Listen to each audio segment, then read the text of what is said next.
We now look at the energy stored in the capacitor.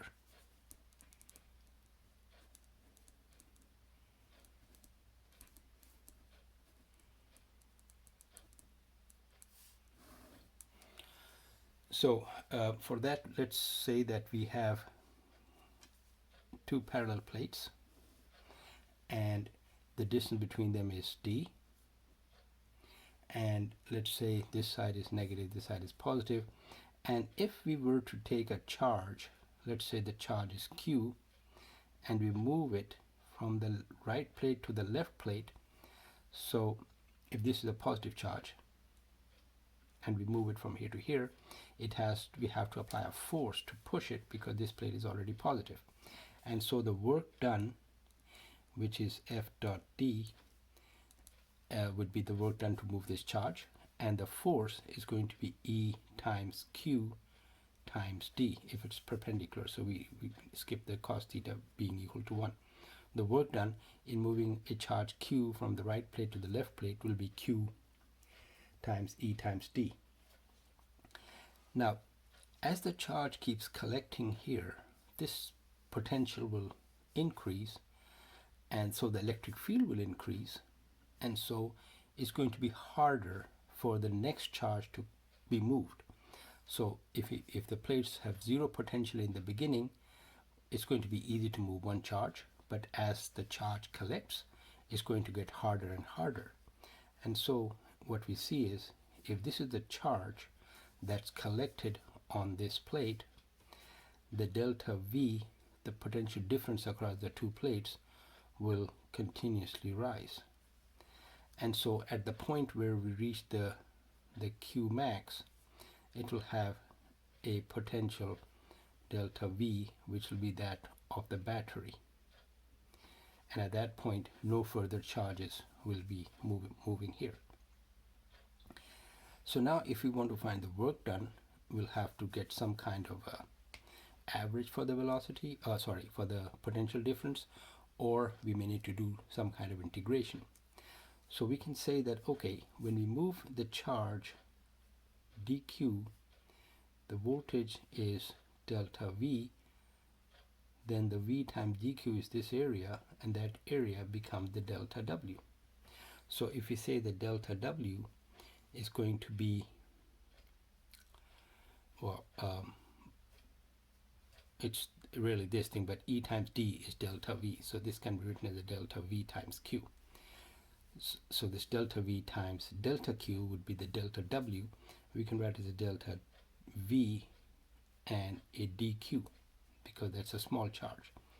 So that will be the work done in moving the little charge dq from here to here, and we will integrate this over the entire charge from 0 to q.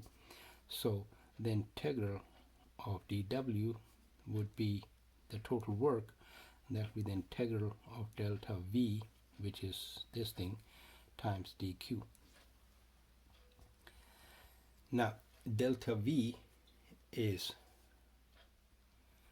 Q over C. So the potential difference across the capacitor is Q over C, which comes from Q equals C delta V. So the delta V is Q over C, and we put that in here, and so the work done is going to be equal to the integral of Q over C dq, and the charge is from 0 to capital Q. Well, this becomes 1 over C integral of Q dq, which is 1 over C Q square by 2 from 0 to capital Q. And when we apply the limits, it's going to be capital Q square minus 0, so it's C Q square added 2. And therefore, the work done is Q square over 2C. Now the work done in moving all these charges becomes equal to the increase in potential energy of this capacitor, or the energy that is stored in the capacitor. We write it as a U with an E to indicate its electrical potential energy. And therefore, the UE is going to be Q square over 2C. Now, if we use Q equals CV, C delta V, replace C delta V here, one of the C's will cancel, and this will become C delta V square over 2. And if we rearrange this and use C equals Q over V and substitute that over here, then we can cancel some things out, and this becomes Q delta V over 2. So these are the three equations that can be used for the potential energy. Now, if we consider the potential energy as C delta V square over 2, then we can write this capacitance as epsilon naught A over D delta V square over 2, and the delta V is ED, so it's going to be E square D square, and one of the D's will cancel, and this becomes epsilon naught A over 2, and one D cancels, so one D is left. We put that D here, and E square.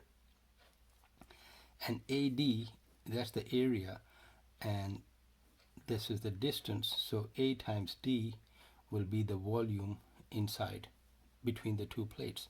So this becomes the volume of the capacitor.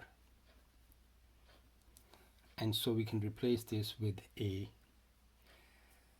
volume, and just write the volume as a VOL so that we don't confuse it with the voltage.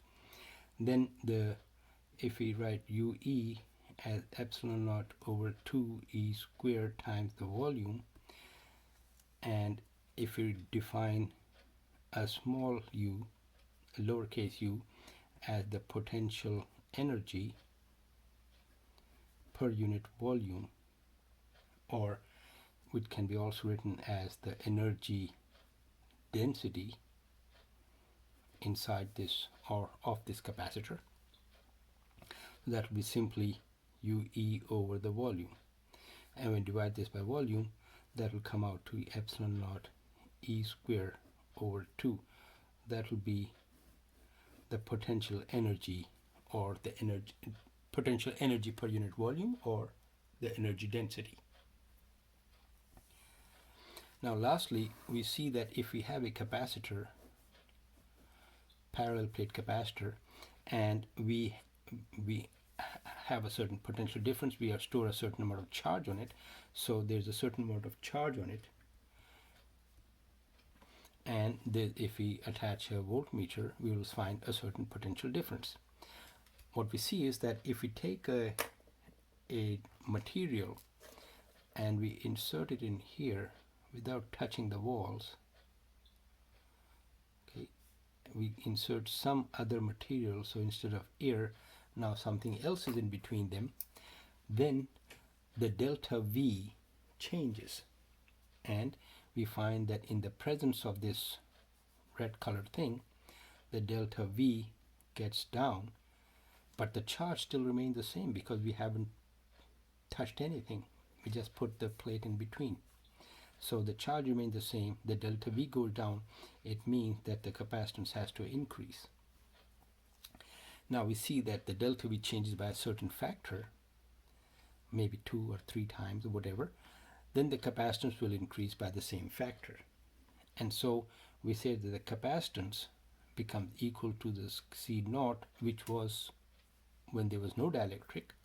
This material is called the dielectric, times the K, which is called the dielectric constant of this material, which is the dielectric.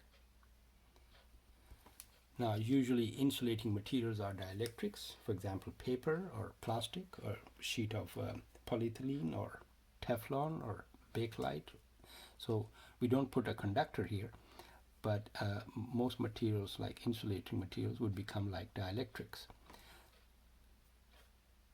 So, and each material has its own dielectric constant, so which is given by a K, and we multiply the capacitance of an air filled capacitor, which is one that has air inside it, and we multiply that by the dielectric constant of that material, and it becomes the capacitance of the new capacitor. Typical values of the dielectric constant are, for air, it's almost exactly 1.00. It's for a vacuum, it's exactly 1.00. For air, it's still good enough to take it as 1. And we have mylar, which is a thin sheet of plastic. It's about 3.2, and for paper, it's about 3.7.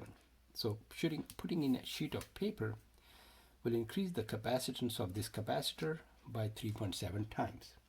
So dielectrics are very commonly used to increase the capacitance, so we can use smaller plates, and also we want the plates to be as close together without touching, and a sheet of paper in between helps to prevent them from touching, and it also gives it some mechanical strength so that they can be pressed together and held together, but the paper will not allow them to touch each other. It will also allow them to be very close, so the D can become very small. So the advantages of the dielectric are that we can reduce the value of D, and we can increase the capacitance, and it gives it mechanical support. The way the dielectric works is that the molecules inside, due to the electric field, those molecules align themselves, or they twist, and they sort of reduce the electric field, and so we can add more charge on it.